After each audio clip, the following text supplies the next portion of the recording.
Good morning. It's 10 to 5 here in WA, and I've just jumped in the car to head down to Busselton from Rockingham. I'll show you on the screen in a second the trip. It's mainly freeway, then highway travel, so it'll be good to see, let the car stretch its legs and see what sort of range we get, what sort of consumption we get on the open road. See, I've got a full tank of gas, 362 kilometers dynamic, obviously based on my previous driving. It'll be interesting to see how that changes today. If we go over to our nav, we'll see, where are we? It's telling me it's 211 kilometers and 2 hours 22. Arriving at 7:12. I will do a coffee stop, and I'll probably stop short to pump the tyres up. The car is chockers, full of camping gear. I don't know if you can see that. And I'm meeting family down there that I've already travelled down a couple of days ago. So I'll report back later this morning in the comments. Good morning from Capel. So most of the trip done. I think I've got about 40 k's to go. Just stopped for a toilet break here. Very interesting drive. I've been sitting between 100 and 110 k's an hour, and I noticed that the average power consumption during that time was about 16.5, 16.7. The last probably 30 k's, I ended up slowing down to about 93, 95, sitting behind a truck, and the consumption dropped significantly. So it's interesting to see just that 10 to 15 k's an hour drop. It dropped me from 16.7 down to 15.8 on my dash, but I'll show you the screen so you can see current trip, 185 kilometers, average speed 90, obviously allowing for the suburban kilometers I did before I got on the highway, and average power consumption 16.2. What I found really interesting was you can see in a post earlier how much of my where are we? How much of my other there was and AC there was, and this is 95% driving, so only 1% AC, no battery thermal. It's actually quite cool outside. It's about 12, 13, 14 degrees, and 4% other. So that'd obviously be lighting and radio or whatever. So yeah, there you go. So I think from that we can probably surmise, I'll do another quick video when I finish, but we can probably surmise somewhere between 16 and 17 for highway travel, if you're going to sit on 100 to 110, and then if you drop down to 90, then you're probably looking probably around 15 to 16.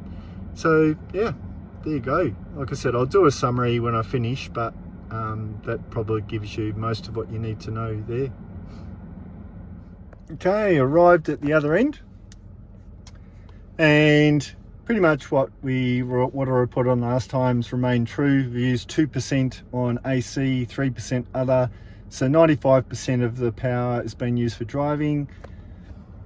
You can see we've done 221 kilometers, and we've averaged, where is it? We've averaged 16.3. Yeah, so going back to battery efficiency, we've got 37% left, 133 kilometers for that. So yeah, much closer. If we say that is a third, yeah, much closer to our 400 kilometer range. driving. So that's actually really good.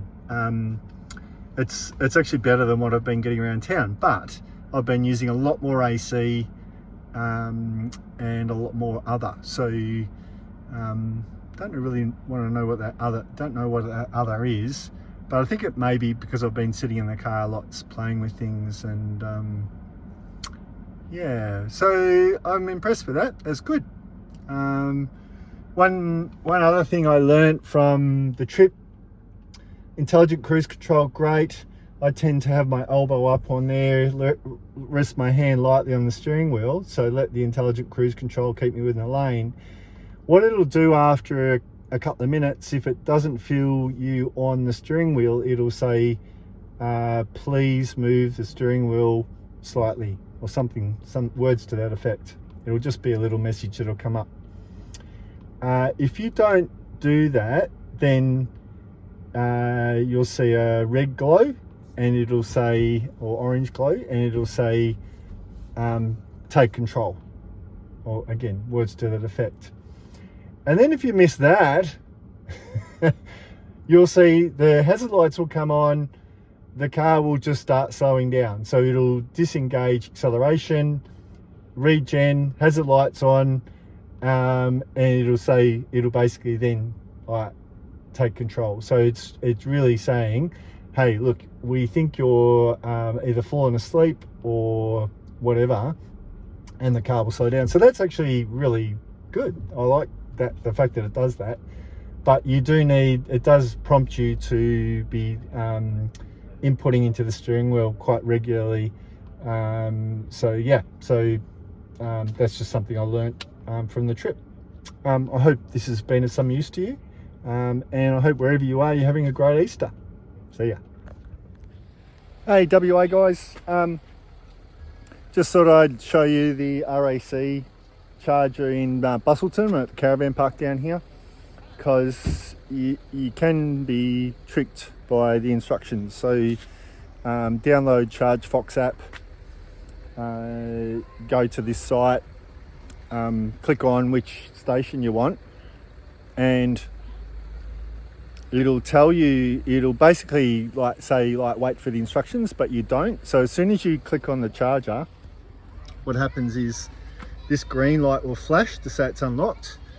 If you've already got the plug plugged into your car, then while it's flashing, you plug it in, press the green button, and it'll start charging. If you wait for the phone to tell you to do something, it won't. It will just keep, the wheel will just keep circling. And the first time I waited, the green light stopped flashing, and I just kept waiting for the phone to do something it didn't. So I thought, okay, this is taking too long, shouldn't take this long. So what I did is I unplugged it, went back to the app, selected the B side again. The green light started flashing, and straight away I put the plug in, pressed it, and it started charging. So and then the app showed that it was charging, even though it says it's a 22